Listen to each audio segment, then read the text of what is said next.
क्या आप बहुत लंबे समय से दाँत, खाज, खुजली की समस्या से परेशान हैं, एक्जिमा की दिक्कत है, तो ऐसे में आज की हमारी इस वीडियो को ध्यान से ज़रूर देखिएगा।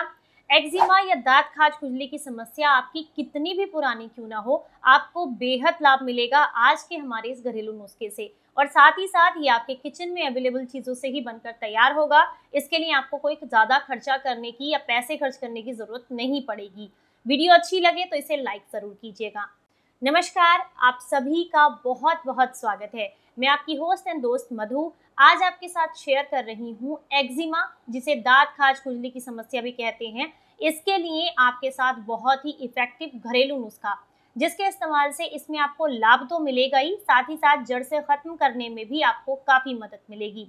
तो सबसे पहले ये समझते हैं कि एक्जिमा या किसी भी तरह की दांत खाज खुजली की जो दिक्कत होती है वो हमें क्यों होती है। तो इसके लिए जो सबसे बड़ा कारण होता है वो है हमारे खून की खराबी, यानी कि हमारे ब्लड में अगर किसी तरह का कोई इन्फेक्शन है या ब्लड में पित्त की मात्रा ज़्यादा बढ़ गई है, तो ऐसे में ही आपको दांत खाज खुजली की दिक्कत होती है। हालांकि कई बार बाहरी तौर पर भी ठीक से ध्यान ना रखने पर इन्फेक्शन या खुजली की दिक्कत हो जाती है, लेकिन सबसे बड़ा कारण जो होता है वो यही कि अगर आपके खून में किसी तरह की कोई खराबी है, कोई इन्फेक्शन है, तो आपको इस तरह की समस्याएं देखने के लिए ज़्यादा मिलती हैं। तो सबसे ज़रूरी चीज़ होती है कि आप उन बातों पर ध्यान दें जिससे कि आपके पित्त की मात्रा कम हो, आपके ब्लड का इन्फेक्शन ठीक हो, जिससे आपको अंदर से इसको ठीक करने में, इसको हील करने में आपको काफ़ी मदद मिले। तो इसके लिए ज़रूरी है ऐसी चीज़ों को अपने खाने में शामिल करें जिससे आपकी पित्त की मात्रा कम हो, शरीर में ठंडक रहे और शरीर में किसी तरह का अगर इन्फेक्शन है तो उसको आप आसानी से ठीक कर सकें। ये तो हो गया आंतरिक तौर पर जो दिक्कतें होती हैं उसका कारण। दूसरा है बाहरी तौर पर, अगर आप अपने शरीर की साफ सफाई का ठीक से ध्यान नहीं रखते हैं या फिर अगर आपको बहुत ज़्यादा पसीना आता है और उसके बाद आप नहाते नहीं हैं, तो भी आपको इस तरह की दिक्कतें देखने के लिए मिल जाती हैं। इसके अलावा अगर आप किसी के साथ टॉवल या फिर अपनी साबुन को शेयर करते हैं तो ये दिक्कतें उससे भी देखने के लिए मिलती हैं। कई बार कारण बहुत ज़्यादा मसालेदार खाना खाना भी होता है। तनाव भी इसका बहुत बड़ा कारण है। कुछ लोग समझते हैं कि कई बार ये जो दांत खाज खुजली की समस्या होती है ये सिर्फ हमारे बाहरी तौर पर होती है, लेकिन इसका मानसिक यानी कि हमारे दिमाग के साथ कोई संबंध नहीं होता। आपको बता दें कि अगर शरीर में किसी भी तरह की कोई समस्या होती है, उसका सबसे बड़ा और पहला प्रभाव जो पड़ता है वो हमारे दिमाग पर ही पड़ता है। तो अगर आप बहुत ज़्यादा तनाव में रहते हैं, आपकी नींद ठीक से पूरी नहीं होती है, आपके ब्लड में इन्फेक्शन है, तो ऐसे में आपको दांत खाज खुजली की समस्या काफ़ी देखने के लिए मिलती है। और ये समस्या गर्मियों के मौसम में तो ज़्यादा ही बढ़ जाती है, क्योंकि जब भी हमें पसीना आता है, शरीर में नमी बनी रहती है, तो फंगल लगने का, इन्फेक्शन होने का बहुत ज़्यादा चांसेस रहते हैं। ऐसे में आपको ज़्यादा सावधान रहने की ज़रूरत है, जिससे आप इस इन्फेक्शन से, इस बीमारी से बच सकें। तो ये तो छोटे-छोटे मैंने कुछ कारण बताए हैं। इसमें सबसे ज़रूरी बात ध्यान रखने वाली ये होती है कि आप जो है कम से कम केमिकल्स का इस्तेमाल करें। अपने नहाने के लिए ऐसी साबुन का या ऐसी चीज़ों का इस्तेमाल करें जिनमें केमिकल की मात्रा या तो बहुत कम हो या बिल्कुल भी ना हो। तो इसमें भी कुछ ऑप्शंस मैं आपके साथ शेयर करूँगी। चलिए अब धीरे-धीरे करके हम बात करते हैं अपने नुस्खे के बारे में, समय ना गँवाते हुए, क्योंकि पहले मैं आपको नुस्खा बताऊँगी, उसके बाद इससे कैसे बचाव कर सकते हैं, एक्जिमा से कैसे बच सकते हैं, ये शेयर करूँगी। इसके बाद कुछ ऐसी चीज़ें मैं आपके साथ शेयर करूँगी जिससे अगर आपको छोटी-मोटी दिक्कत है, ये समस्या है, इसमें आपको लाभ मिल सके। तो सबसे पहले हम बात करते हैं पहले नुस्खे के बारे में। इसके लिए आपको बहुत आसानी से सड़क के किनारे या घर के आसपास नीम का पेड़ मिल जाएगा। नीम की जो ऊपर की ताज़ी पत्तियां होती हैं, इन्हें आपने लेना है। हालांकि मैं आपको बता दूं, इस समय जिन लोगों को ये समस्या है उनके लिए सबसे बढ़िया समय है ये, क्योंकि इस समय नीम पर मोल आ रहा है और जो मोल होता है वो इस तरह की समस्याओं के लिए बेहद फायदेमंद होता है। अगर इस मोल का आप इस्तेमाल करते हैं तो ये आपको कई तरीके से लाभ देता है। तो अगर मोल का सीजन है यानी कि नीम पर फूल आ रहा है तो बहुत ही बढ़िया है, नहीं है तो नीम के पत्तों का आपने इस्तेमाल करना है। सबसे पहला तरीका तो आपको बता देते हैं, जो नीम के ऊपर फूल आ रहा है उससे आप किस तरीके से अपनी रेमेडी को तैयार कर सकते हैं। तो इसके लिए आपने क्या करना है, जो नीम की ऊपर की कोपल होती है, इसकी आपने 6 से 7 पत्तियां लेनी है, बिल्कुल ताज़ी वाली। साथ में आपने आधी मुट्ठी वो ताज़ा नीम का मोल लेना है। दोनों को अच्छे से पानी से धुलकर साफ करें। उसके बाद किसी खरल में डाल करके या फिर अगर आपके पास कोई खरल नहीं है तो मिक्सी के जार में भी डाल सकते हैं। थोड़ा पानी डाल करके इसको पीस ले अच्छे से, इसकी लुगदी सी बना लें। तो आप क्या करें, इसके बाद जब पानी इसमें डालेंगे तो इसका जूस निकालना है हमें, सिंपली हमें इसके अंदर से जूस निकालना है।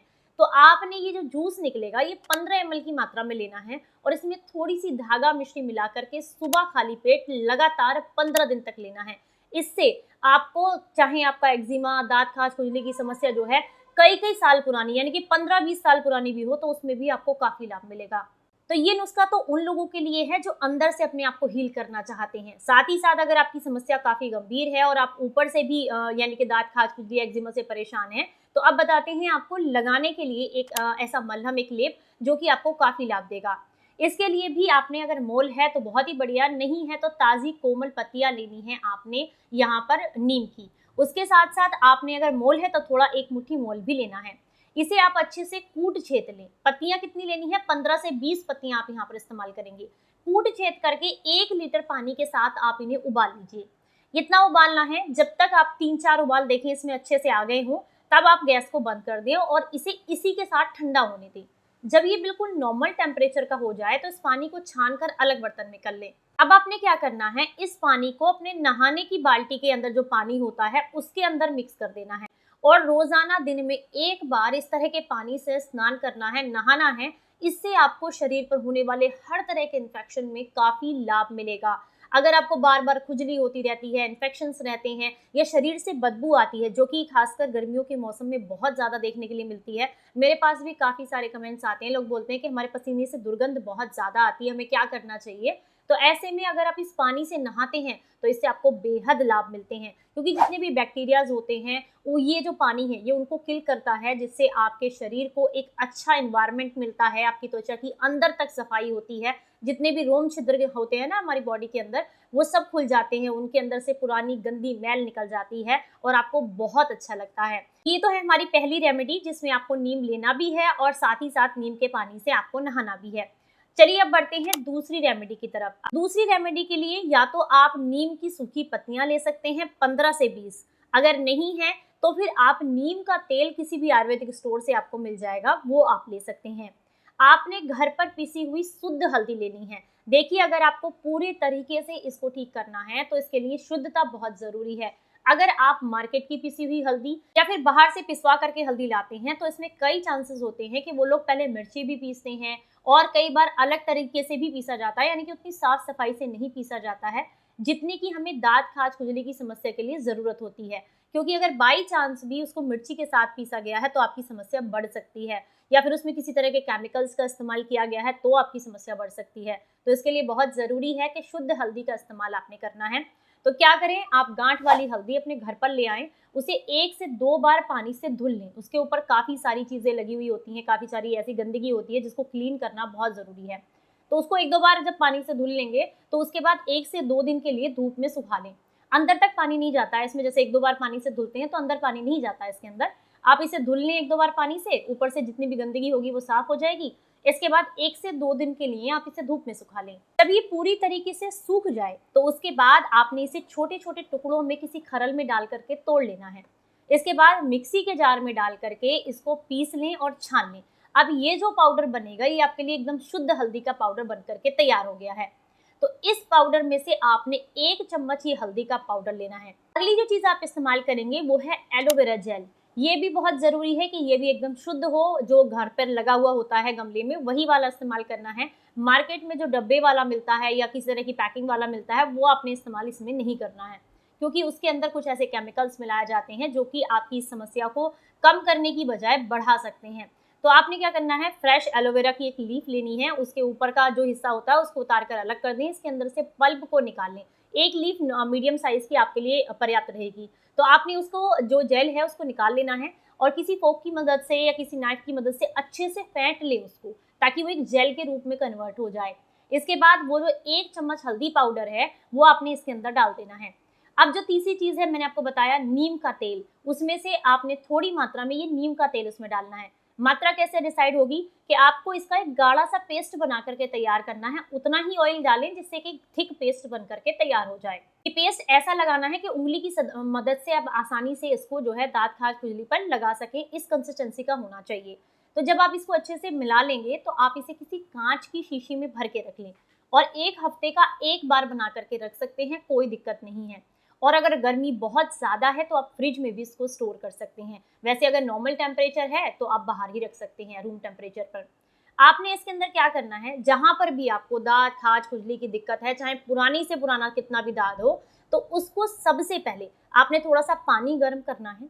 पानी गर्म करने के बाद उसको नॉर्मल टेम्परेचर पर लेकर के आना है, किसी कॉटन की मदद से उसके अंदर उसको डुबोकर निचोड़ लेना है और इस पानी से पहले आपने उस जगह की सफाई करनी है। ये जो गर्म किया हुआ पानी होता है ना, ये बैक्टीरियाज को किल करने का काम करता है, क्लींजिंग करता है, जिससे कि जितनी भी गंदगी उसके ऊपर होगी वो एकदम साफ हो जाएगी। इसके बाद ये जो मल्लम आपने बनाया है, इसे उंगली की मदद से आपने उस जगह पर अच्छे से लगा देना है। एक बात का जरूर ध्यान रखिएगा, बार बार उसी फिंगर का इस्तेमाल ना करें। जैसे कि कई बार उंगली पर ले लिया, लगा लिया, फिर से उंगली उसके अंदर डाल करके और फिर दोबारा लगा लिया, ऐसा नहीं करना है। जितना लगाना है उतना किसी चम्मच की मदद से निकाल कर बाहर ले लें और उसके बाद आपने उंगली की मदद से उसको उस जगह पर लगाना है जहां आपको दांत, खाज, खुजली की दिक्कत है। जब आप इसको लगाएंगे तो थोड़ी देर के बाद आपको फील होने लग जाएगा, ठंडक जैसा एहसास होता है, बहुत आराम मिलता है इससे। और ये जो है, जब आप इसको लगाएंगे तो कम से कम इसको 1 से 1.5 घंटे तक लगे रहने दें। अगर आपको लगता है कि अब इसको हटा देना है तो नॉर्मल पानी से धुल करके इसको हटा दीजिएगा और वहां पर फिर नारियल का तेल आप लगा लीजिएगा। इससे भी आपको काफी लाभ मिलेगा। और इस प्रोसेस को आपने लगातार 2 से 3 दिन तक जब कर लिया तो आप देखेंगे कि आपको इससे काफी लाभ मिलना शुरू हो जाएगा। लेकिन ध्यान रखना है कि जो मैंने आपको नीम वाला नुस्खा खाने के लिए बताया है वो बहुत जरूरी है, उसे कंटिन्यू रखें 15 दिन तक कम से कम, और इसे भी लगाते रहें तब तक जब तक वो आपके दांत बिल्कुल अच्छे से सूख नहीं जाता है। और एक बात का ध्यान रखिए कि इस जगह पर किसी भी तरह की कोई केमिकल वाली क्रीम या किसी तरह के साबुन का इस्तेमाल आपको बिल्कुल भी नहीं करना है। कई बार दिक्कत क्या होती है कि एक्जिमा की समस्या पूरे शरीर पर होने लग जाती है, जगह जगह होती है। तो ऐसे में आपके लिए सबसे ज्यादा सावधानी रखने वाली बात यह है कि आपको साबुन का बिल्कुल भी इस्तेमाल नहीं करना है, कैसी भी साबुन नहीं लगानी है। आपने क्या करना है, थोड़ी सी मुल्तानी मिट्टी किसी भी आयुर्वेदिक स्टोर से, ग्रोसरी स्टोर से आपको मिल जाएगी। तो आपने थोड़ी सी मुल्तानी मिट्टी लेनी है और एक मिट्टी का पात्र लेना है, यानी कि मिट्टी का कोई बर्तन ले लीजिएगा। उसके अंदर पानी डाल करके इस मिट्टी को भिगो कर रख देना है। आप देखेंगे रात भर में इसका जो है पेस्ट जैसा बन जाता है। आप इसे चम्मच से घोट लें और ये जो पेस्ट बनेगा इसी से अपने शरीर के ऊपर अच्छे से इसको रगड़ लें। रगड़ने के बाद लगभग 5-7 मिनट छोड़ दें ताकि ये अपने शरीर को ठंडक दे सके। उसके बाद नॉर्मल पानी से आप नहा लें। आपको बिल्कुल भी साबुन का इस्तेमाल नहीं करना है जब तक आप पूरी तरीके से ठीक नहीं हो जाते हैं। ये तो कुछ ज़रूरी बातें और मैंने आपके साथ नुस्खा शेयर किया है। अब ध्यान रखने वाली ये भी बात है कि जो भी कपड़े आप पहनते हैं, अगर आपको एक्जिमा की या दांत, खाज, खुजली की दिक्कत है तो कोशिश करें कॉटन के ही आप वस्त्र पहने, यानी कि कपड़े जो हों वो प्योर कॉटन के हों। ज़्यादा नए कपड़े आप ना पहने, पुराने कपड़े पहने और ढीले ढाले कपड़े पहने। तीसरी बात है कि जब भी आप कपड़े धुलते हैं, मान लीजिए कई लोगों के कपड़े एक साथ धुलते हैं, आजकल तो वॉशिंग मशीन में कपड़े धुलते हैं, तो बहुत सारे लोगों के कपड़े एक साथ धुलते हैं। तो कोशिश करें या तो अपने कपड़े अलग से धुलें या फिर आप अपने कपड़ों को अलग से धूप जरूर लगाएं। 1 से 2 घंटे के लिए अपने कपड़ों को धूप में जरूर डालें। इससे काफी सारे जितने भी बैक्टीरियाज होते हैं, औरों के कपड़ों के साथ धुलने के कारण जो बैक्टीरियाज आते हैं वो भी नष्ट हो जाते हैं। तो अपने कपड़ों को या तो प्रेस करके या फिर धूप में सुखा करके जब भी पहने, उससे पहले अगर आप उन्हें पहनते हैं तो बैक्टीरिया कई बार जो है आपके शरीर पर और दिक्कतें करने लग जाते हैं। तो ये तो कुछ जरूरी ध्यान रखने वाली बातें हो गई हैं। साथ में आपको डाइट का विशेष ध्यान रखना है। खून के अंदर पित्त की मात्रा बढ़ी हुई होती है या खून में किसी तरह का इन्फेक्शन होता है तो ऐसे में आपको ज़्यादा खट्टी चीज़ें नहीं खानी चाहिए, मिर्ची मसाले वाला खाना नहीं खाना चाहिए, ज़्यादा तेल वाला खाना नहीं खाना चाहिए, पैकेट वाली चीज़ों का इस्तेमाल नहीं करना चाहिए, साथ में खट्टे फल नहीं खाने चाहिए और साथ में कटहल जैसी जो सब्जियां होती हैं, जो हैवी फूड होता है, उसको आपने अवॉइड करना चाहिए। सिंपल सात्विक खाना आपने खाना है और बिल्कुल माइंड ठंडा खाना खाना है, यानी कि ठंडे से मेरा मतलब है बहुत ज़्यादा गर्म खाना ना खाएं, गुनगुना खाना खाएं जब भी आप खाते हैं। और पीने के लिए जो पानी इस्तेमाल करेंगे वो फ्रिज का पानी बिल्कुल ना हो, नॉर्मल टेम्परेचर का हो। गर्म पानी भी आपने यहाँ पर इस्तेमाल पीने के लिए नहीं करना है। तो इन छोटी छोटी बातों का अगर आप ध्यान रखते हैं तो इससे आपको पुराने से पुराने दांत, खाज, खुजली, एक्जिमा में बेहद लाभ मिलता है। 3 दिन के अंदर आपको आराम मिलना शुरू हो जाएगा, लेकिन इसे कम से कम 15 से 20 दिन तक जरूर कीजिएगा ताकि आपको काफी अच्छे से लाभ मिले और अंदर से इसकी अच्छे से हीलिंग हो सके। और वहीं पर आपको बता दूं कि अगर आपकी समस्या काफी गंभीर है, उसके लिए आप डॉक्टर से ऑलरेडी ट्रीटमेंट ले रहे हैं, तो ऐसे में अपने डॉक्टर की सलाह के साथ ही हमारे नुस्खों को आजमाएं। या फिर अगर आपको ऐसी कोई समस्या है तो एक बार पहले डॉक्टर से कंसल्ट कर लें, उसको दिखा लें कि समस्या कितनी गंभीर है, उसके बाद ही इसका इस्तेमाल करें। आज की वीडियो, ये जानकारी अगर आपको ज़रा सी भी काम की लगी है, पसंद आई है, तो प्लीज़ इसे सभी के साथ शेयर करना और इसे लाइक करना बिल्कुल ना भूलें। फिर मिलेंगे किसी नई जानकारी के साथ, तब तक अपना ख्याल रखें, अपनों का ख्याल रखें और हंसते मुस्कुराते रहें। Stay healthy, stay happy. Bye bye. नमस्कार।